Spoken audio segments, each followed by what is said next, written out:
Boa noite, Elis Regina. Oi. Elis, você podia rapidamente traçar o seu perfil? Sem papel e lápis. De perfil ou sem perfil? Bom, eu me chamo Elis Regina Carvalho Costa. Nasci em Porto Alegre em 17 de março de 1945. Parece-me que não só na idade, mas na hora de ser crucificada. E comecei a cantar com 12 anos de idade. Com 18 eu vim para cá. Depois fui para o Rio. Aí voltei para cá. Cantei o Arrastão, ganhei o primeiro Festival de Música Popular Brasileira. Fiz o Fino da Bossa, cantei com Jair Rodrigues, viajei por algumas partes do mundo, viajei muito pelo Brasil. Fiquei mambembando por aí, fazendo algumas coisas importantes, algumas coisas de muito pouca importância, talvez muita coisa mais de menor importância do que importante mesmo. E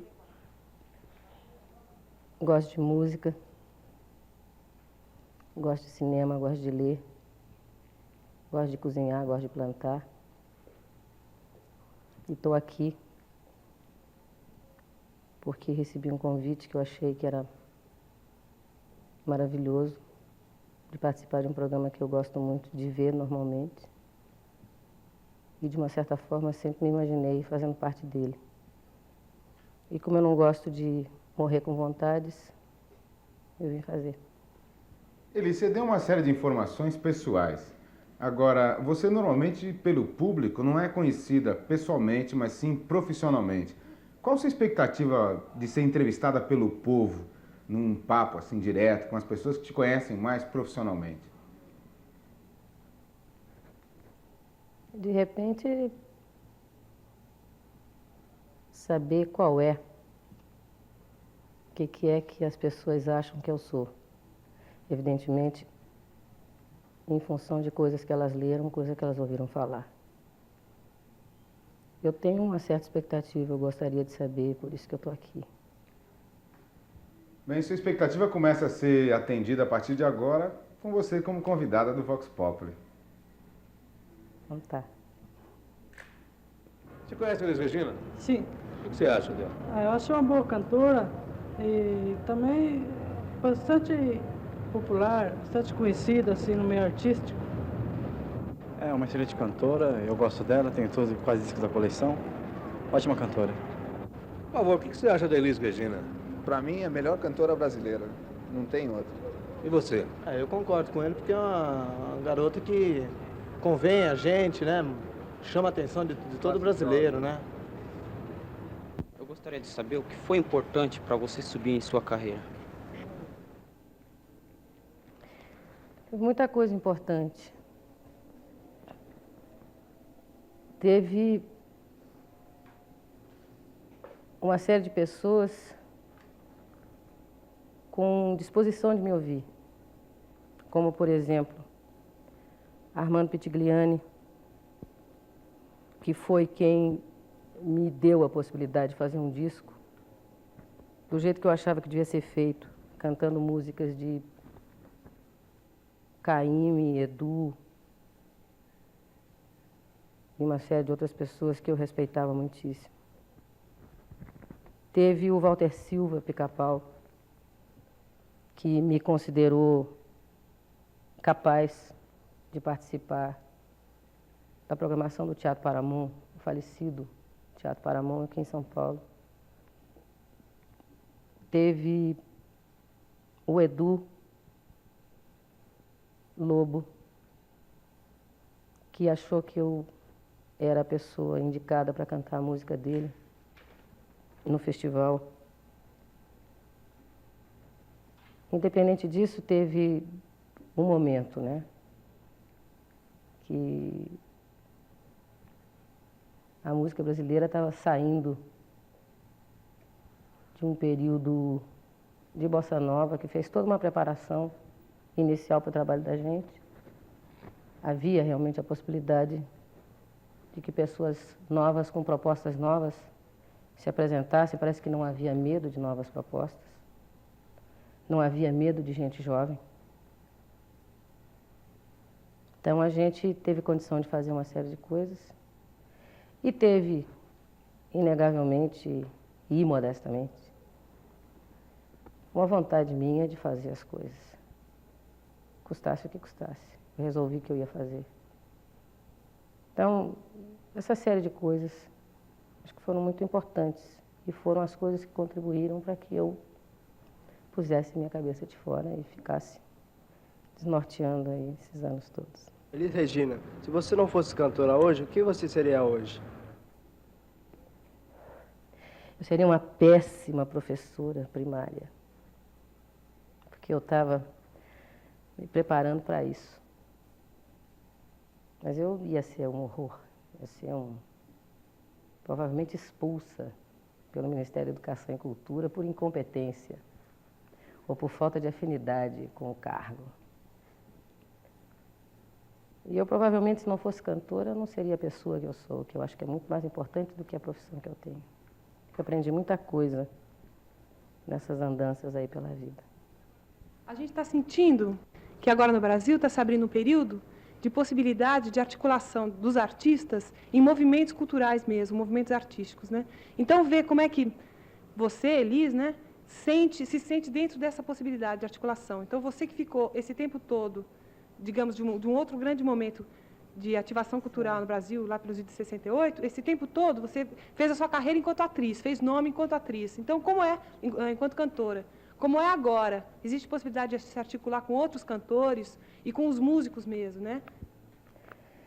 Bom, houve realmente esse período de vazio, né? A coisa foi muito bem colocada, inclusive em termos de data. A partir de 68, a gente passou por um período de vazio, inclusive vazio físico, né? Porque muita gente estava fora.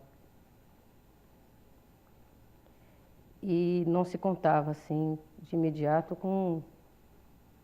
até com o respaldo da presença de Gil, de Edu, de Caetano, de Chico, de uma série de pessoas que normalmente a gente costumava encontrar. Então, quando eu falo que havia o vazio físico, havia um vazio que era um misto de saudade, um misto de ansiedade, de realmente não saber exatamente o que estava acontecendo. E para pessoas mais ingênuas, como no meu caso, na época, bastante, né? Um certo medo até. Depois as pessoas foram realmente se dedicando à falta de coisas maiores a fazer, foram se dedicando a tomar conta de suas carreiras, porque, afinal, a gente come disso, né?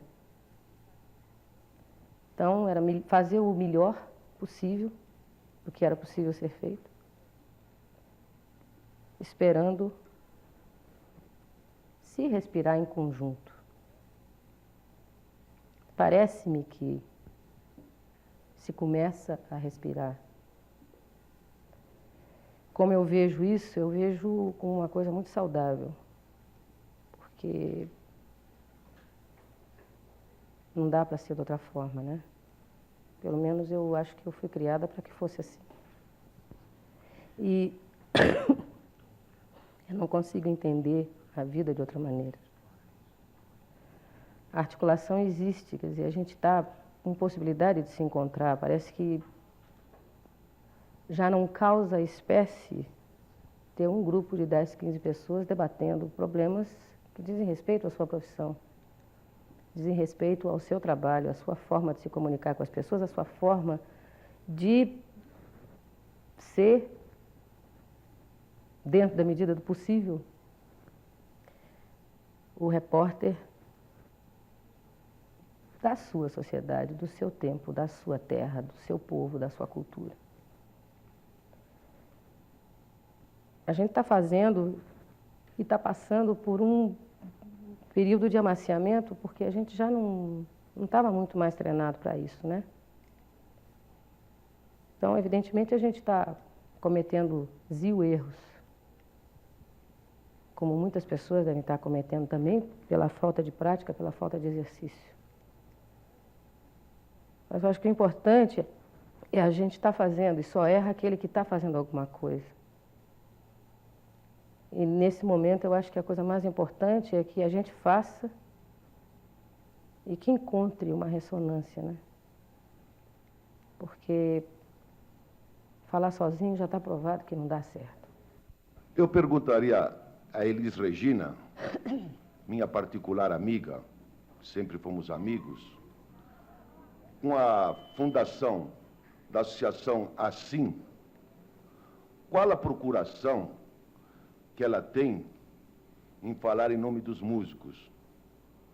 Porque, pelo que nós sabemos, foi endereçado à minha pessoa um abaixo-assinado por mais de 100 músicos, os músicos que gravam, para que se fundasse a Abramos, Associação Brasileira de Músicos. E conseguimos também que juntasse a nossa associação todos os músicos do Rio. Então, a Abramos está com os poderes totais dos músicos, ou seja, os músicos do Rio e de São Paulo, aqueles que gravam. E eu não entendi o porquê ainda se fala tanto em músicos na Assim. Se fala em músico na Assim, senhor Wilson Sandoli, que, aliás, não é meu amigo particular, porque eu tenho extremo bom gosto na escolha dos meus amigos. A Assim é a Associação de Intérpretes e Músicos. Ela foi fundada e reconhecida pelo Conselho Nacional do Direito Autoral no dia 14 de abril de 1978, fundada em fevereiro de 78 também. Não me lembro precisamente o dia, mas me parece que foi dia 15 ou 16. Eu não me considero uma pessoa que tenha delegação de poderes para falar em nome do músico. Quem teria seria o presidente da ordem, no caso o senhor, que nada está fazendo pelo músico. Eu falo em nome do músico porque eu sou músico, eu sou portadora de uma carteirinha azul de número 0022 da Conselho Regional do Rio Grande do Sul, da Ordem dos Músicos do Brasil. Portanto, eu sou músico. Meu instrumento é a voz, aliado à palavra. Não aceito discriminação. Com relação a Abramos, como músico e como presidente da Assim, eu queria dizer o seguinte: cadê o seu alvará de reconhecimento do Conselho Nacional do Direito Autoral? Os seus abaixo-assinados, enquanto não houver o reconhecimento pelo Conselho Nacional do Direito Autoral, não servem para nada, a não ser para fins secundários e não divulgáveis ao público. Ao seu abaixo-assinado eu contraponho um do Recife, um de Salvador, um do Rio de Janeiro, que não é de 100, sabe? É de uns 1000, mais ou menos, de insatisfeitos. E maiores explicações a respeito da Assim, provavelmente eu poderia lhe dar ao vivo na Rua Minas Gerais, número 41, ou pelo telefone 257-2547. Ou então procure Marcos Vinícius, a Marco Pereira Disco, que ele sabe perfeitamente o que dizer. Meu secretário executivo, aliás, uma pessoa brilhantíssima, que também é músico, viu?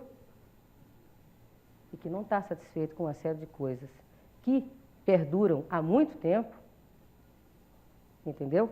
Perduram há muito tempo, acontecem à nossa revelia, inclusive eleições da ordem, eleições do sindicato, das quais eu sequer fui cientificada, ainda que por jornais de alta circulação, e de uma série de outras coisas que o Demétrio, lembra do Demétrio, saxofone? Pois é, Demétrio deu uma série de outras dicas para a gente também, documentadas todas, e que poderão ser acionadas a qualquer hora. Muita gente fala em defender a arte nacional, a música nacional, contra a penetração de música estrangeira. O que você acha? Você considera correto que sejam postos freios ou barreiras nacionais ao desenvolvimento da arte, da música em particular? A coisa é abstrata. Quando a gente fala assim, proteção à música nacional, não quer se dizer que a gente esteja brigando contra a a música estrangeira, em princípio. Não é nada disso. A gente briga contra a música de péssima categoria estrangeira que está sendo executada no Brasil. Eu acho que quanto a isso a gente não pode nem dizer que não se está falando uma verdade. Esse chibum, chibum, chibum de discoteca que está pintando aí, eu juro que não é nem o melhor de lá. Lá deve ter coisa melhor. É o que de pior está sendo tocado aqui, né? Então, em princípio, a gente não pode ser contra a música estrangeira, porque, de repente, você pode estar sendo contra Duke Ellington. E aí a gente está sendo imbecil. Então, a música estrangeira, a gente não é contra. A gente é contra uma imposição de música estrangeira no mercado de trabalho, que já, pela sua própria Constituição, é estreito, e que vem ainda estreitar mais a coisa.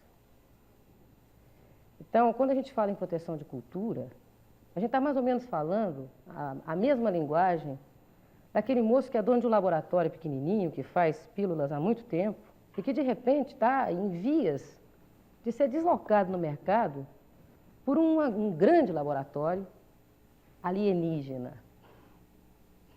Entendeu? Quer dizer, o problema de se lidar com música faz com que a coisa pareça um pouco mais romântica e mais bonita. Mas o esquema de imposição de multinacional é exatamente o mesmo, e toda gravadora é multinacional. Entendeu? Então, a preocupação da gente é muito a longo prazo. Quer dizer, é terrível você chegar numa cidade chamada Tracunhaém, que é uma das bases da cultura popular, da cerâmica popular do Nordeste, em Pernambuco, e ver aqueles meninos que estão fazendo os seus bonequinhos de barro, cantando essas músicas que estão passando como fundo de novela na televisão. E falando uma língua que não é exatamente a nossa, entendeu? Que a coisa já está chegando num ponto de loucura tal, de massificação tal, que ok é a mesma coisa que tudo bem, entendeu, bicho? É isso aí. Tá tudo assim, tá sabendo? Isso aí, malandro. Viu, carinha? E não dá para viver num país assim, né? Quer dizer, eu acho que tá tudo bem. Tem os carinhas, que tem os charais, tá tudo certo, eu não sou nada contra, não. Mas que haja um lugarzinho assim para as pessoas que estão preocupadas em, pelo menos, agir em português, né? Que tá difícil. O incentivo inexiste. Liz, naquela tua gravação, Querelas do Brasil, você diz que o Brasil está matando o Brasil. Que história é essa, hein, Liz? Eu gostaria que você lesse jornal.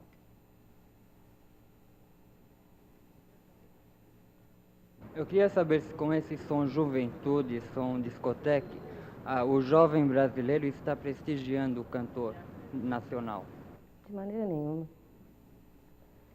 E tem uma coisa aí que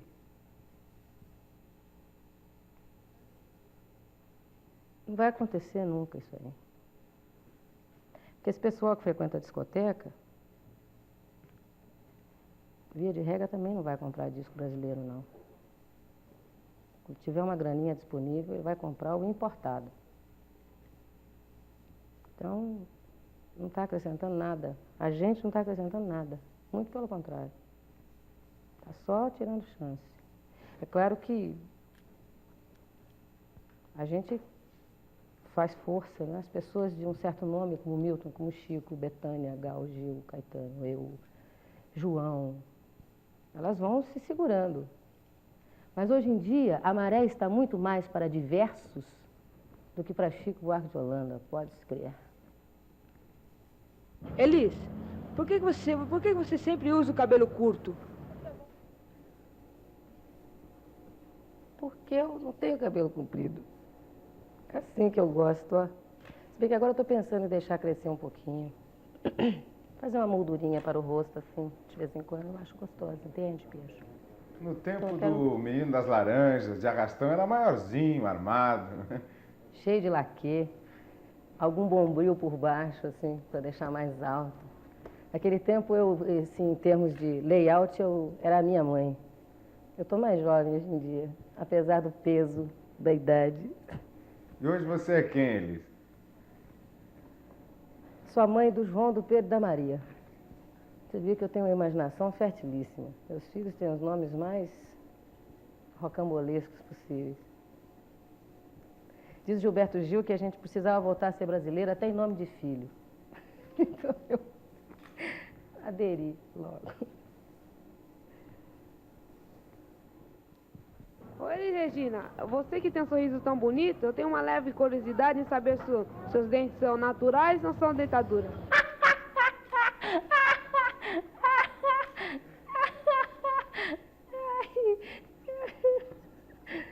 É natural, meu filho, ó. Não tem nem aquela coisa de colar, aquele cimento, né? É natural mesmo. Que barato.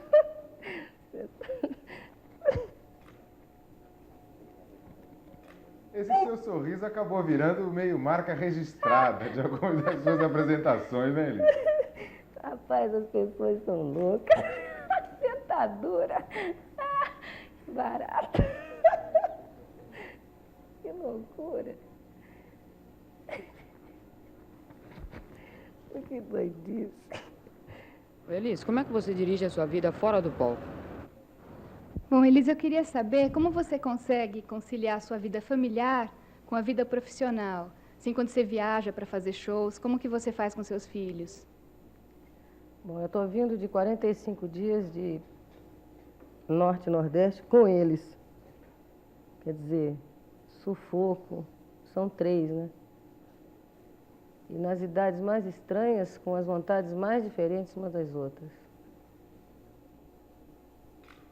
Eu tenho viajado muito pouco de 5 anos para cá. Eu tenho ficado muito mais por São Paulo que por outros lugares. Então eu estou meio desacostumada essa coisa de deixar filho, né? Agora, eu realmente não saberia como fazer daqui para diante, inclusive porque eu não tenho uma estrutura montada, né, para deixar os meninos sem que eles fiquem com problemas, assim, até de assistência, já não digo de carência, mas de uma assistência permanente. Não é muito difícil se conciliar as coisas desde que a gente haja muito às claras. Quer dizer, hoje tem trabalho, eles compreendem. A menorzinha não, que está com 11 meses, ela não sabe nada, dorme mais que qualquer coisa. Mas os 2 mais velhos já têm solicitações maiores, então é um pouco mais difícil. Mas costuma-se agir às claras, quer dizer, hoje tem trabalho, hoje eu não vou sair para trabalhar, eu vou sair para ir ao cinema, também sou filha de Deus, mereço. E eles são pessoas compreensivas, quer dizer, eu tenho a impressão que o filho do artista em geral já está mais ou menos, já é até mais ou menos concebido de acordo com essa estrutura de trabalho da gente. De vez em quando, até no meio de uma viagem, né? Então já facilita um pouco a coisa, o cara já vem do nascedouro sabendo qual vai ser a barra que ele vai encarar. Não é muito difícil, também não é muito fácil. A gente vai tocando, né? Até agora tem dado certo. Não temos, assim, problemas graves dentro de casa. Os meninos estão bem assistidos, a gente tem tido possibilidade de ficar com eles. Agora, eu não tenho muita dúvida em dizer que se começar a ter problema, vai pender mais para o lado deles. Sem grandes dramas, não é isso. É que eles até nem pediram para pintar, né? Então, fez Mateus que o embale, não é? Elis, você como mulher e brasileira, o que você acha da condição da mulher brasileira e do feminismo? Condição da mulher brasileira. E vem logo a minha avó, minha mãe, que continuam sendo maioria, né? Porque o Brasil não é feito de Rio e São Paulo, sabe?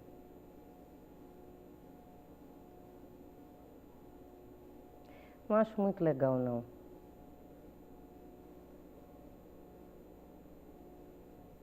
O que a Elis Regina acha do ensino do sexo na escola?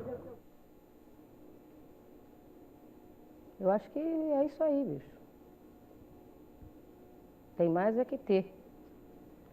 Porque, digamos assim, de repente, numa casa, não há problema com o relacionamento de pais e filhos, né? Os tabus inexistem, as coisas são conversadas abertamente. Então, as crianças ficam sabendo da vida, do que é viver, do que é namorar, casar, ter filho, com a maior clareza possível, dentro de um clima de naturalidade e normalidade. Mas tem gente que vê fantasma em tudo que é lugar, né? Então, essa gente que vê fantasma, fatalmente vai criar, aliás, uma série de outros fantasmas na cabeça dos seus descendentes, né? Aí vai ficar russo. Então, a escola é melhor, né? A escola vai mostrar que não é fantasma, que não é bicho de 7 cabeças. E tem gente que não tem condição de falar a respeito do problema porque não tem condição, não foi instruída, não sabe. E aí está a grande maioria, né? Então, a escola também vai favorecer. Eu acho que tem mais é que ensinar. Agora, de preferência, sem atormentar, né? E dizendo que é bom, sabe? E tudo que é bom tem que ser aproveitado, né? Elis Regina, por que suas músicas são tão estrambólicas assim? Queria só saber isso, porque as suas músicas não tem, não sei lá, não dá pra sacar nada, não entendo nada. Por que será que é tão estrambólica? Daria pra você explicar pra mim? Estrambólica? Eu acho que aí não dá. Não dá pra explicar por que é tão estrambólica. Elis, sobre o seu show Transversal do Tempo, eu não tive oportunidade ainda de ver, porque não estreou aqui em São Paulo ainda, mas eu comentei assim com várias pessoas que já viram o seu show no Rio, e eu vi dizer que ele é muito politizado. Como que você explicaria isso?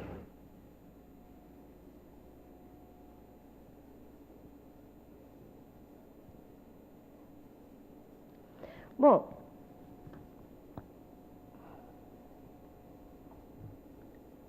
como é que eu vou explicar?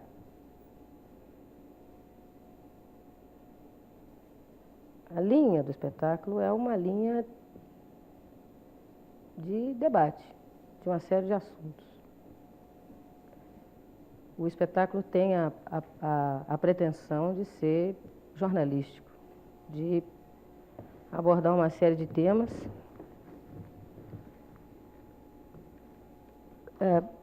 fazendo um tocar, né?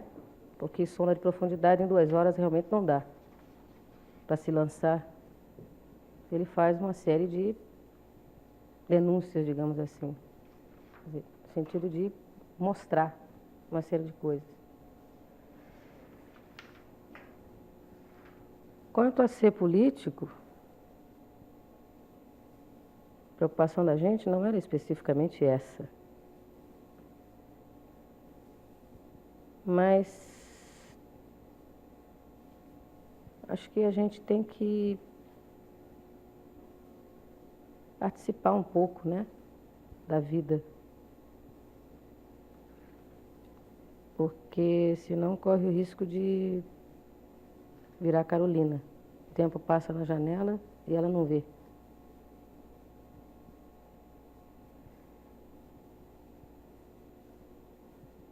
Então,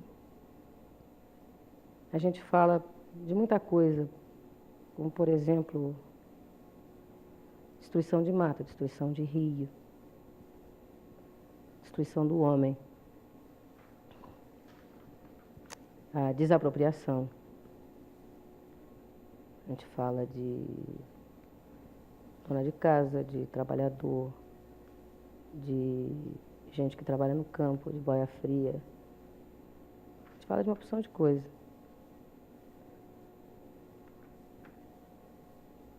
Através de músicas de pessoas muito conhecidas. E faz-se uma exposição, né? A gente fala a respeito das coisas e não toma partido. As pessoas é que tomam partido. Se isso é ser político, então o show é político. A gente acha que ele é jornalístico. Mas quem sabe ele não é político? De repente, você falou, eu estou até pensando. Você viu que eu fiquei alguns minutos pensando na coisa. Até responder, alguns minutos, alguns segundos. De repente até é, só. Ou não, quem sabe, talvez. Tudo é possível. Oi, Elis. Oi. Tudo bom? Eu queria saber de você o seguinte, a gente sente Fausto Brilhante, Transversal do Tempo, uma proposta específica de trabalho. Eu queria saber de você, qual é o critério de escolha dessa proposta? É, digamos, o momento social, é o seu momento, tá? Uma coisa sua, pessoal, é um trabalho de discussão do grupo, digamos, vocês chegam à conclusão a partir de uma discussão de grupo. Realmente, como é que a coisa é elaborada até chegar à proposta final? Bom, Thomas, esse é meu amigo. Viu como eu tenho bom gosto? Até pelo layout, dá para saber os meus amigos, como eu tenho bom gosto. Thomas é um compositor, é uma pessoa que eu prezo muitíssimo. É um grande músico, um ótimo cantor. Daqueles muitos que eu falei para vocês no começo, está esperando a chance, né? Para mostrar o quanto ele pode fazer, como ele pode fazer bem as coisas. Enquanto seu lobo não vem, ele fica transando umas aí, que também são ótimas, porque são muito bem feitas em publicidade. Bom, como é que a gente trabalha? A gente trabalha assim. Não dá para separar o momento que a gente está vivendo como pessoa, como cidadão, como indivíduo sozinho, narciso, olhando para o espelho assim o dia inteiro, dizendo eu me amo. Não dá para separar. O nosso relacionamento em termos de grupo é muito forte. A gente debate muito tudo que acontece, desde programas de televisão até notícia de jornal. A gente até às vezes lê jornal junto e um comenta uma notícia para o outro. É muito difícil que as coisas não sejam saídas de um debate e que as coisas não sejam postas em votação e que as coisas não sejam, afinal, levadas adiante quando são o pensamento da maioria. Porque a gente é assim, a gente acredita nessas coisas de democracia, assim, sabe? Então a gente age desse jeito. Então a gente debate as coisas, debate o que a gente está a fim de fazer, o que a gente pretende fazer, o que a gente pretende, onde a gente pretende chegar com o trabalho, a quem a gente pretende atingir. Aí depois sai fazendo com as pessoas que a gente também escolhe, né, de comum acordo. E, invariavelmente, no trabalho da gente tem as ansiedades pessoais, as ansiedades coletivas, as ansiedades do social. É muito difícil dissociar, né? E a gente, assim, entre uma votação e outra, vai fazendo um showzinho. Elis, em seu show Transversal do Tempo, que assisti no Rio de Janeiro, me pareceu que sua presença, como sempre, muito forte, ofusca toda a participação dos músicos. E mesmo todo o seu domínio sobre e até iluminação, cenário, enfim, o show em si criando uma tensão muito grande. Não seria mais proveitoso uma libertação maior? Eu também acho, viu? Seria bem proveitoso uma libertação maior.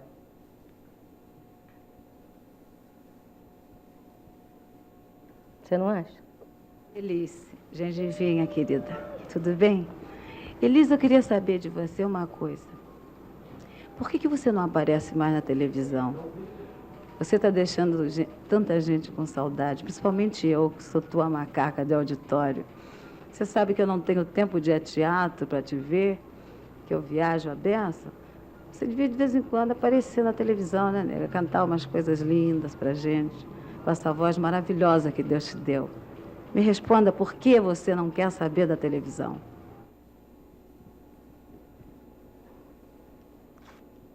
Minha cantora, legal. Dona Saputi, não é que eu não queira, eu até tenho feito alguns programas de televisão, eu fiz uns 2 ou 3 especiais nos últimos tempos. Não é questão de não fazer, porque eu estou a fim de fazer legal.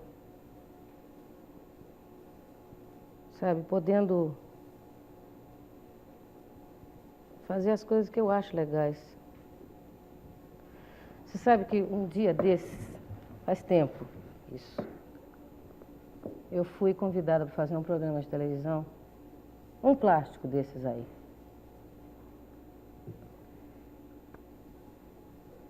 E quando eu cheguei ao estúdio, o cara perguntou, sabe o quê? O que você vai fazer? Eu falei, cantar. Ele falou, só? Aí eu fui para casa. Porque a única coisa que eu sei fazer é essa. E se não serve, só, eu fui embora.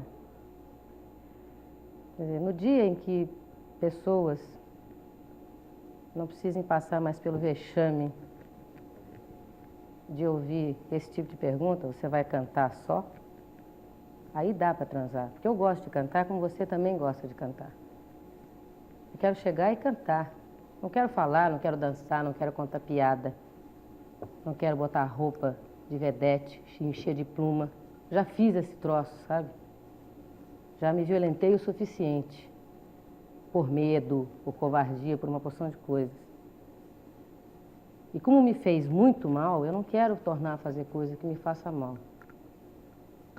Então, o dia que eu puder transar de cantora, numa boa, eu vou ter muito prazer de fazer. Não pensa você que não me faz falta, faz. Porque um programa de televisão que você faça, desses ditos via Embratel, você poupa muito mais tempo se comunicando com as pessoas. Mas a fazer qualquer coisa, eu prefiro não fazer.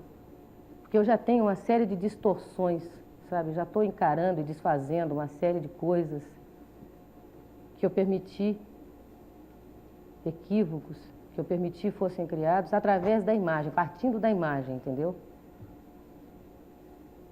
Me lembrando que um dia eu cantei uma música do Milton, chamada Nada Será Como Antes, numa cabine telefônica. Quer dizer, quem está assistindo devia, com toda razão, estar perguntando quem era imbecil, né? Fatalmente sou eu, porque quem está fazendo sou eu, se eu assinei embaixo. Sabe, por causa dessas coisas, desses traumas que eu tenho com televisão, é que eu prefiro esperar a hora legal para fazer. Quando pinto o especial legal, sabe, o que eu vou fazer? Então, você vai cantar. Que é, no fundo, o que a gente gosta de fazer, né? É o que você gosta de fazer, é o que eu gosto de fazer. Sem parangolé, sem mumunha, aí tudo bem. Vou fazer, morrendo de alegria, trabalho um mês, até sem dormir. E vou para casa morrendo de rir. Mas não vale a pena a gente sacrificar, às vezes, um dia para fazer 2 minutos e não ter coragem de assistir em casa, porque sabe que está uma droga. Então, eu prefiro. Eu já fiz muita porcaria para fazer de novo. Não tenho mais idade para isso, não. Elis, a resposta séria você deu. Agora faltou uma questão que não ficou bem explicada. Que negócio é esse de gengivinha? Ah.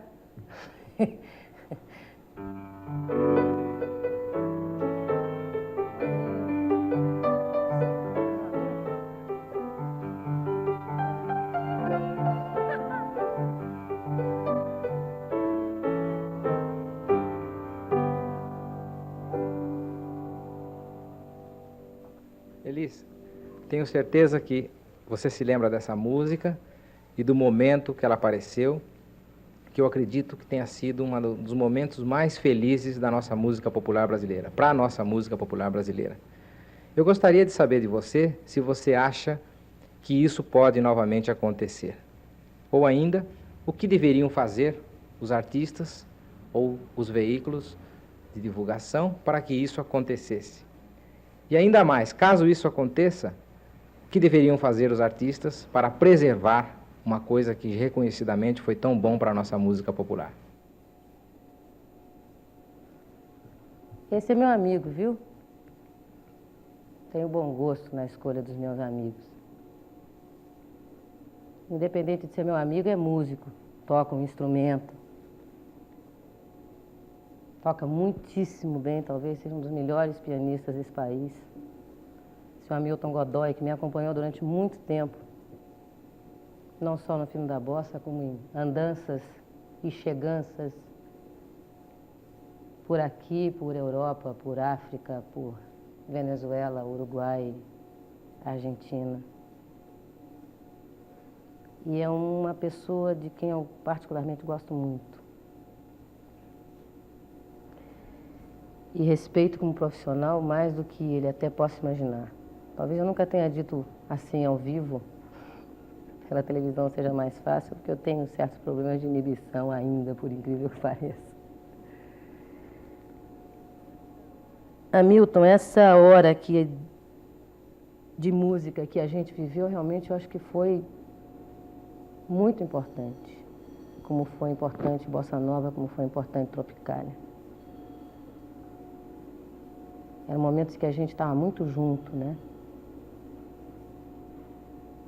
E que a gente falava as coisas que a gente tinha vontade de falar. Talvez a gente não tenha um momento mais brilhante, porque já não se fala como antigamente. A gente mede muito as palavras, usa muita metáfora. Talvez aí a dificuldade até de que a gente crie todo um clima de corrente, digamos assim, né?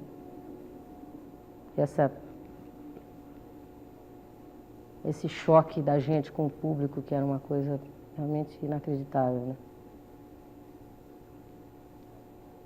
Se isso vai voltar a acontecer, Hamilton,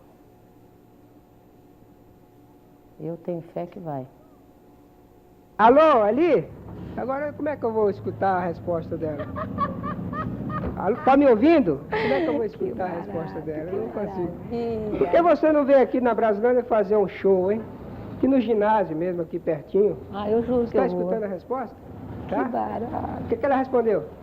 Vai vir. Vai vir? Vou, Viu, quero eu vir. gostaria de conhecer você pessoalmente, em qualquer lugar. Pode ser aqui na Brasilândia mesmo, você não estranhar. Eu vou sim, juro que eu vou. Que maravilha. Vou sim, moço. Juro por Deus que eu vou. Ai, que barato. Pô, que coisa boa. Mas é que a experiência do circo não deu muito certo, né? Porque era a sua ideia fazer show em periferia com o circo. Eu fiquei esperando um terreno aí para armar o circo, né? Porque o Falso Brilhante ele foi todo programado para ser feito num circo. E aí eu andei pedindo assim, tipo secretaria, né? Não essas secretarias da vida. Um terreno, não era negócio de grana não, sabe? Eu morro dura, mas não perco a pose. Não era problema de dinheiro para fazer, a gente ia fazer porque a gente tinha mesmo. Queria um lugar para montar, né? O circo para o espetáculo ser feito.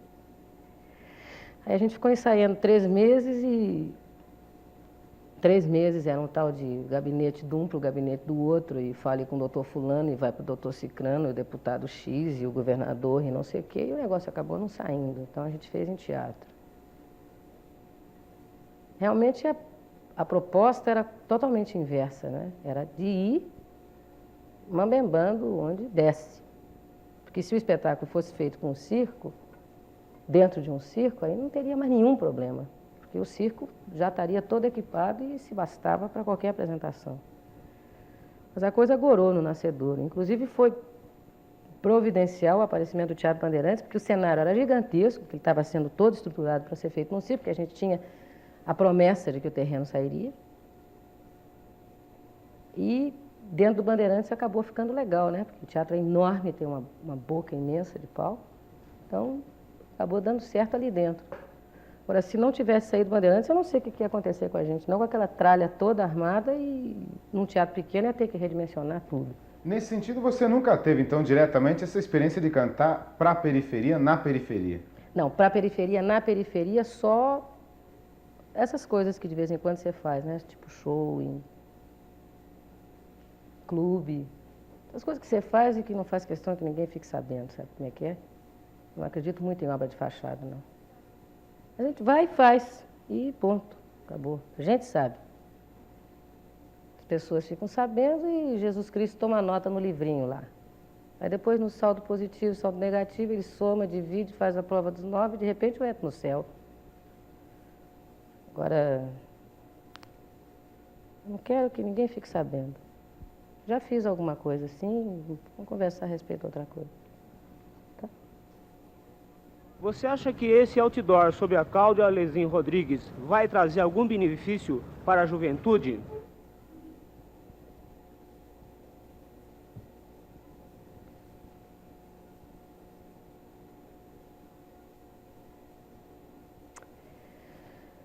Ô, rapaz, se eu pudesse falar tudo que eu estou pensando,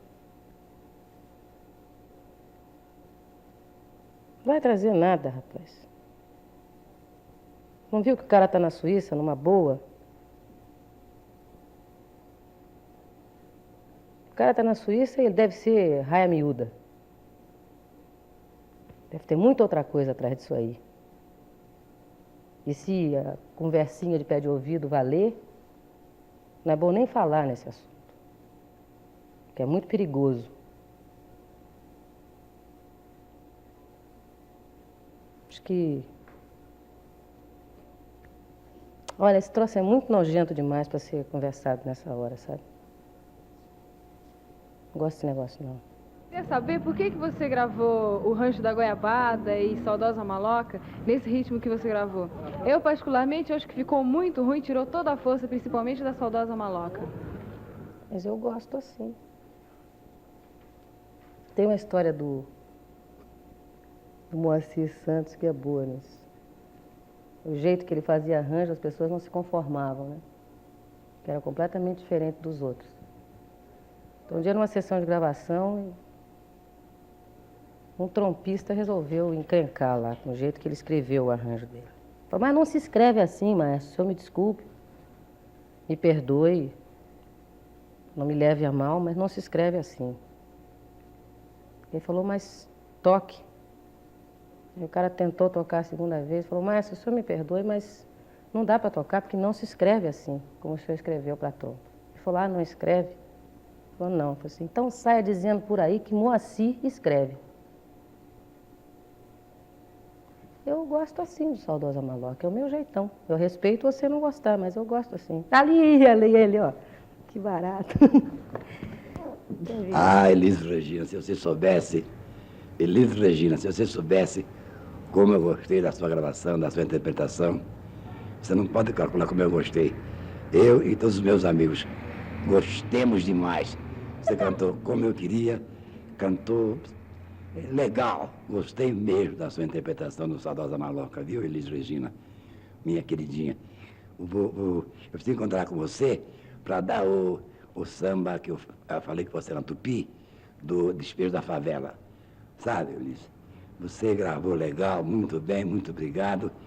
Precisa de mais alguma coisa, podemos mostrar o meu repertório. Se você gostar, não tem importância, não faz mal. Depois que nós vai, depois que nós volta. É isso aí, bicho. Falou, gente finíssima. Outro amigo, olha que bom gosto. Você viu, é tudo uma questão de conversar com as pessoas, né? Eu estive conversando com a Dona Irã antes de cantar, porque, de repente, podia ser que ele se sentisse muito agredido por isso. E ele falou que era exatamente o contrário. Agora, eu só cantei assim, lento e arrastado, porque eu não acho graça. Sabe? Não acho graça. Você está num determinado lugar e, de repente, 24 horas você tem que sair, sabe dar Deus para onde. Então, isso não é engraçado.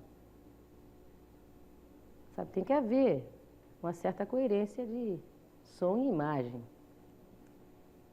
Né? A história que está sendo contada, ela tem que ter uma sonorização razoável, né? Razoavelmente parecida com o que ela está dizendo, porque senão fica uma loucura. Só fiz assim porque eu acho que é, sabe, um desrespeito. Já morar nas condições em que o cidadão morava, já acho um desrespeito. Agora, ser despejado em 24 horas, acho um maior desrespeito ainda. O cara já não tem mais nada, já está vendido. Por que tem que ser tocado, enxotado que nem gado? Doente. Então, sabe, é o meu jeitão de ver a vida. Me parece que é mais ou menos o jeitão da Dona Irã. Porque já em Porto Alegre eu soube que ele estava muito satisfeito. Aí encontrei com ele na famosa padaria ao lado da Tupi e ele me prometeu uma música nova, que era o Despejo da Favela. Provavelmente vai ser até bem mais triste. Acho que é um equívoco em relação à Dona Irã, sabe? As pessoas confundem a obra do compositor Dona Irã Barbosa com com o personagem que ele fez a vida inteira. A Dona Irã não é uma pessoa para se estar rindo dele. Você sorri.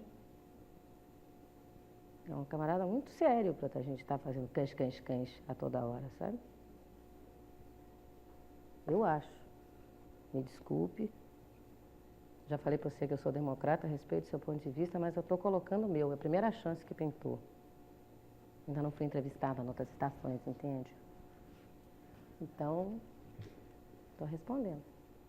Elis Regina, como você sentiu esse contato direto com a voz do povo que foi proporcionado por Vox Populi? Olha, eu achei legal, principalmente porque vocês respeitaram uma coisa que eu não sei se vocês sabiam, mas é o que eu penso, sabe? A respeito do chamado artista popular.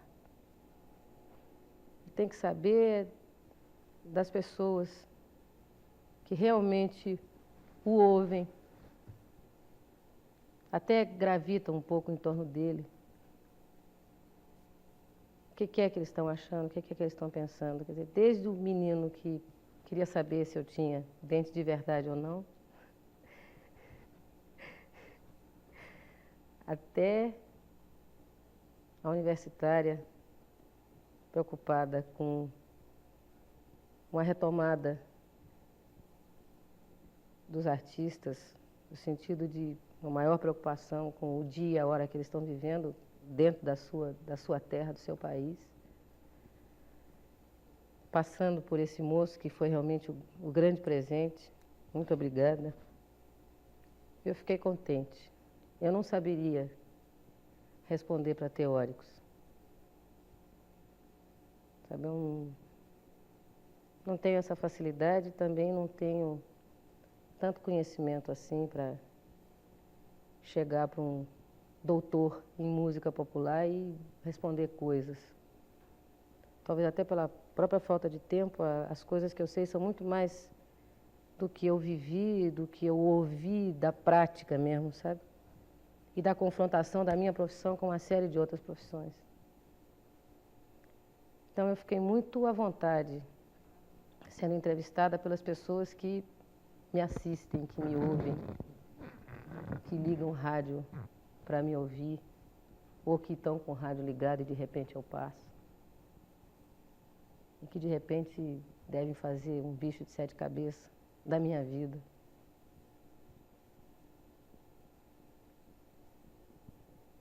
Eu queria pedir uma desculpa àquela moça que perguntou quanto eu ganhava. de ter dado uma resposta mais bruta, mas é que está meio na moda agora, né? O pessoal ficar preocupado com quanto o artista ganha para saber se ele pode ou não pode dizer certas coisas, ou seja, mais ou menos pede um atestado de pobreza da gente para falar a respeito de certos assuntos. Como se só tivesse autoridade moral para falar a respeito de certas coisas quem vivenciasse o problema. Você não pode saber da injustiça desde que você não foi um injustiçado. Aquela tal da discussão do sexo dos anjos que eu falei, as pessoas perdendo tempo com imbecilidade, o ladrão chegando, tomando tudo, levando embora. Então, eu achei que foi muito legal saber essas coisas. A moça que não gostou do Saudosa Maloca e que não gostou do Boia Frio, a Dona Irã que gostou, a Ângela Maria que quer me ver. Sabe, eu achei que foi o maior barato. Eu achei muito legal e agradeço muitíssimo. Devo estar vesga agora, desculpa, é que eu fico nervosa, o olho vai para o lugar errado. E sendo para ser assim, bicho, a qualquer hora, é só o mesmo telefone mandar chamar que eu estou aqui de novo.